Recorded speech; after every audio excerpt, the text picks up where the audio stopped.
From the News Channel 5 Network, this is SportsLine.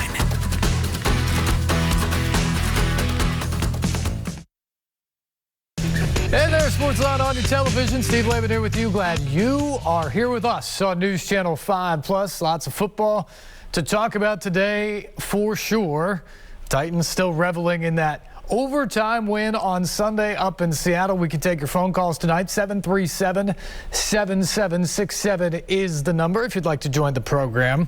You got some college news as well. Tennessee getting set for the next phase in its chapter. SEC play under Josh Heupel and a rivalry game against the Florida Gators. That is going to be a difficult challenge. We saw how good Florida was this weekend taking on an Alabama team everybody, myself included, around the country thinks is clearly the number one team right now. Florida gave the Crimson Tide a battle down there in the swamp.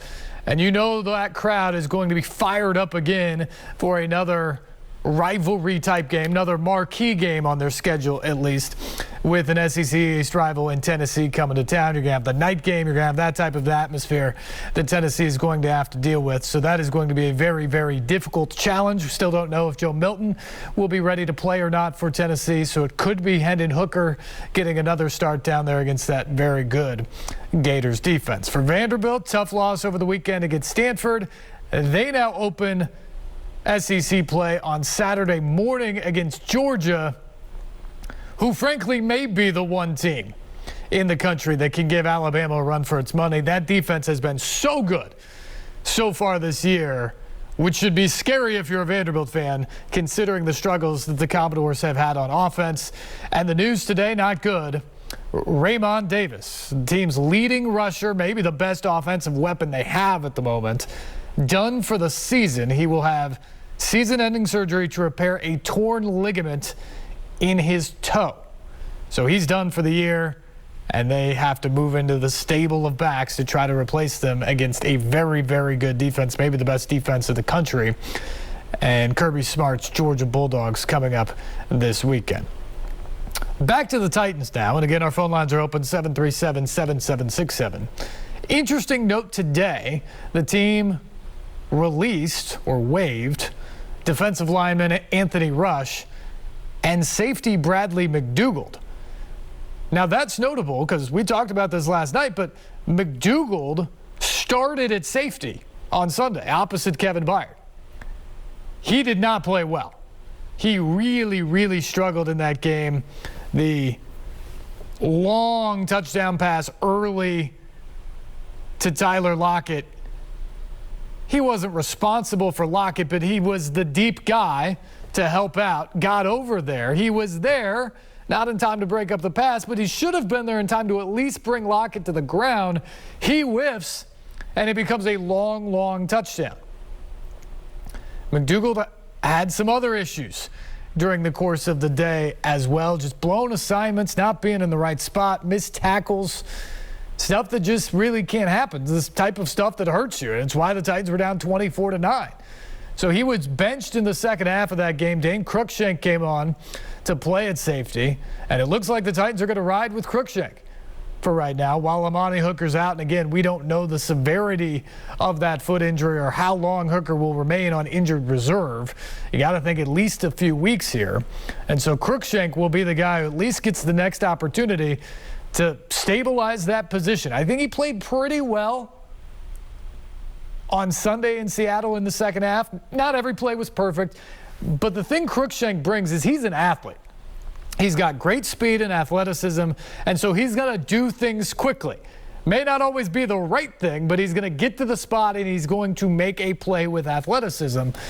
And at least on Sunday, that helped the Titans out, and they're hoping to see more of the same from that as they move forward here over the next couple of weeks or however long Amani Hooker is out.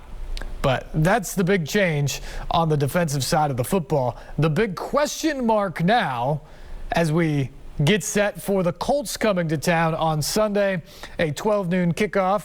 You can watch it on News Channel 5 over at Nissan Stadium.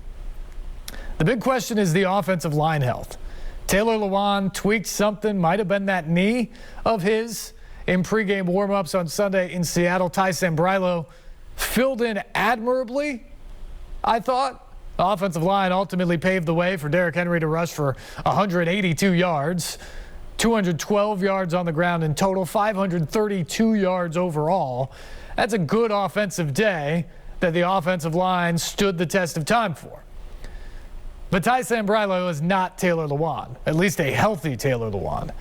And then during the course of the game, we saw both Ben Jones and Roger Saffold get nicked up. Saffold actually went down injured twice, and when he left the game the second time, he was unable to return.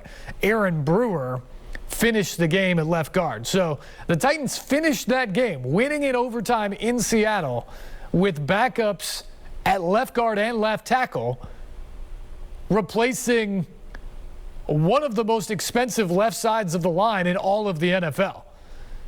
They are banking on Taylor Lewan and Roger Saffold being guys that they run behind, being guys that they can trust to protect Ryan Tannehill, being the anchors of this offensive line. And they finished that game in that environment, coming back the way they did with neither of them on the field. That's a positive about the depth that they've developed there, but certainly not good news if it's a long-term situation. You don't want to have to deal with that long-term. Obviously, Seattle didn't have a lot schemed up to go at that side of the line when the expectation was Lewan and Saffold were going to play. If you think there's a shot that it's going to be Sambrailo and Brewer all day on Sunday, well, Indianapolis is going to try to expose that. There's no question about it. So that is the big question this week. Will they be able to practice tomorrow? Will they be able to practice at all this weekend? What will their status be for Sunday against the Colts? Because those two guys are vitally important to the Titans' offensive line. Indianapolis has its own issues, by the way. Carson Wentz, both ankles sprained when he left the game on Sunday. Will he be ready to go on Sunday at Nissan Stadium? Jacob Eason is the backup in Indianapolis. And if you're the Colts, I've heard people suggest that's not going to work. Eason hasn't looked good in any action that he's had so far in his career. Time to call up Phillip Rivers, see if he'll give up that high school job and come back and want to play for another season. It's an interesting thought. Probably not going to happen, though. I've heard people suggest they should call up Andrew Luck. Maybe that's the better thought at this point because he's younger than Rivers. And obviously when he played, was one of the best quarterbacks in the league. But chances are none of that stuff's going to happen. And so if it's not Wentz, it's Jacob Eason on Sunday at Nissan Stadium. And this is a critical game, remember, because the Titans come in at 1-1, but essentially on top of the division. Technically, the Texans are up there because their one win was in the division against the Jaguars. But nobody expects this Texans team to be very good. Their starting quarterback, Tyrod Taylor, placed on injured reserve today. He's going to miss at least the next 3 games with a hamstring injury, which means rookie third-round pick Davis Mills out of Stanford is going to get the start 2 nights from now, Thursday Night Football against Carolina, a 2-0 Carolina team. That's not a good recipe for Houston. Houston has a lot of problems. It's hard to see them really competing in this division. And so the Titans right there at 1-1, big win on Sunday. And now you get the team that everybody thinks has the roster to compete with them. You look at the pundits around the league, they talk about the AFC South, and the Jaguars aren't in the mix. Nobody thinks the Texans are going to be in the mix. And so people really talk about it as a 2-team race, that it is the Titans and the Colts. And some people in the offseason, I was not one of them. I did not understand this talk at any point in time. Some people thought that maybe it was actually the Colts and then the Titans. I don't see that because I like Tannehill a whole lot more than I like Wentz. I like the other weapons on the Titans offense a whole lot more than what Indianapolis has. And I think Indianapolis has some question marks in that secondary, especially on the defensive side of the ball. So I was always a guy who thought that the Titans were the favorites in the first place. But now you look at what's happened to Indianapolis. Back-to-back losses to start the season. They got punked by Seattle in Indianapolis back in week 1. And then they lose again this weekend. and lose Carson Wentz in the process. And so now you have this game that everybody's talking about.